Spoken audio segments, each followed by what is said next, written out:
Democracy would seem to be our next object of inquiry, how it arises and what it is like when it does arise. Isn't the way a city changes from oligarchy to democracy something like this? Isn't it the result of their greed in pursuing the ideal they have set themselves, the requirement to become as rich as possible? How do you mean? Well, the reason the rulers in it are rulers, I take it, is because of their great wealth. So, if any of the young turn out to have no self-restraint, the rulers, predictably, are not prepared to restrain them by a law prohibiting them from spending what they own and losing it all.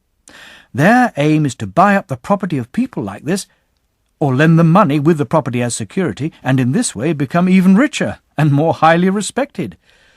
Yes, that is their overriding aim. And isn't it obvious by now in a city that a high regard for wealth is incompatible with the possession of self-discipline on the part of the citizens? They will inevitably lose interest in one or the other. Yes, that's reasonably clear, he said. So, through negligence and the consistent license they give well-born individuals to behave without restraint, the rulers in oligarchies can sometimes drive them into poverty. They certainly can. And these people, I take it, sit around armed in the city, in debt, or disfranchised, or both. They are the drones with stings, eager for revolution. They hate and plot against those who now possess their property, and the others like them. True.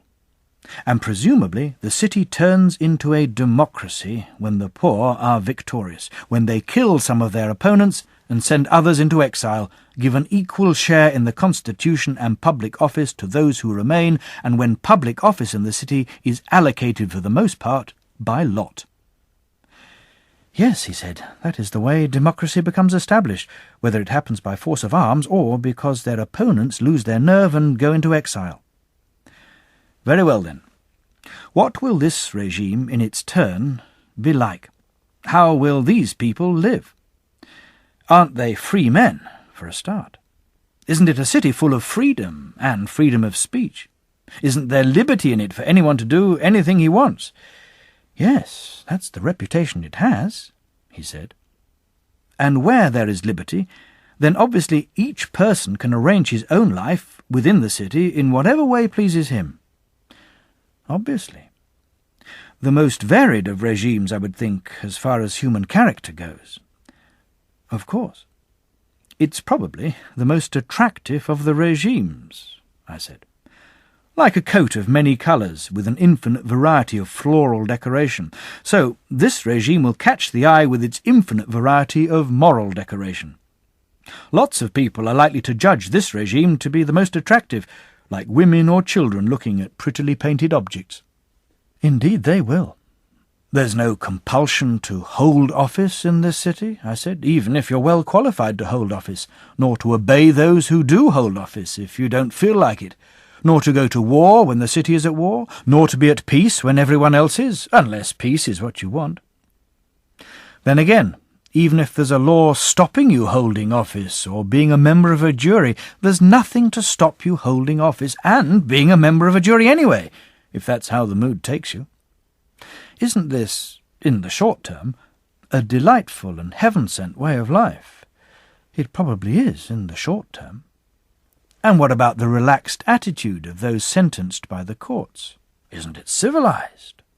Or have you never seen people who have been condemned to death or exile in a regime of this sort, who nonetheless remain in person, hanging about at the centre of things and haunting the place, like the spirit of a departed hero, without anyone caring or noticing? I've seen plenty, he said. Then there's the tolerance of this city. No pedantic insistence on detail, but an utter contempt for the things we showed such respect for when we were founding our city. Our claim that only someone with an outstanding nature could ever turn out to be a good man, and only if from earliest childhood he played in the best company and the right surroundings and did all the right kinds of things. How magnificently the city tramples all this underfoot, paying no attention to what kind of life someone led before he entered political life. All anyone has to do to win favour is say he is a friend of the people. Ah, yes, that's true nobility. These and related qualities will be the ones possessed by democracy.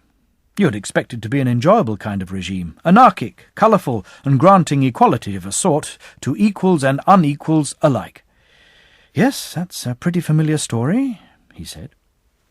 In that case, I said, that leaves us with the task of describing the most delightful of regimes and the most delightful of individuals, tyranny and the tyrant. It certainly does, he said. Does tyranny arise out of democracy in much the same way as democracy arises out of oligarchy? How do you mean? The thing they held up as an ideal, I said, the thing which formed the basis of oligarchy, was wealth, wasn't it? Yes. It was the insatiable longing for wealth and the neglect of everything else in the pursuit of profit which destroyed oligarchy. True, he said. And is it the insatiable longing for what it defines as good which destroys democracy too in its turn? What is it, you say, it defines as good? Freedom, I said. This is the thing, I imagine, which in a democratic state you will hear described as its finest attribute, and what makes it, for any free spirit, the only place worth living in. Yes, that is certainly something you often hear said. Well then, as I was saying just now, is it the insatiable longing for this good, and the neglect of everything else, which brings about a change in this regime too, and creates the need for tyranny? How does that happen? He asked. Isn't it the same with a champion of the people? Once he really wins the mob over, the blood of his kinsman is no bar to him. He accuses someone falsely, as such people do. He brings him to trial and murders him, and as he rubs out a man's life, his unholy mouth and lips taste the blood of a butchered kinsman. He drives people into exile or kills them, hinting at a cancellation of debts and the redistribution of land. What is the inevitable and predestined next step for someone like this? Doesn't he either have to be destroyed by his enemies or else become tyrant, turning from man into wolf? Yes, that is absolutely inevitable, he said. He becomes the architect of civil war against those who own property. He does. Well then, if he's sent into exile, but returns despite his enemies, doesn't he return as an out-and-out tyrant? Yes, obviously. And if his enemies are unable to drive him into exile or kill him by attacking him publicly, then they start plotting to kill him secretly, by assassination.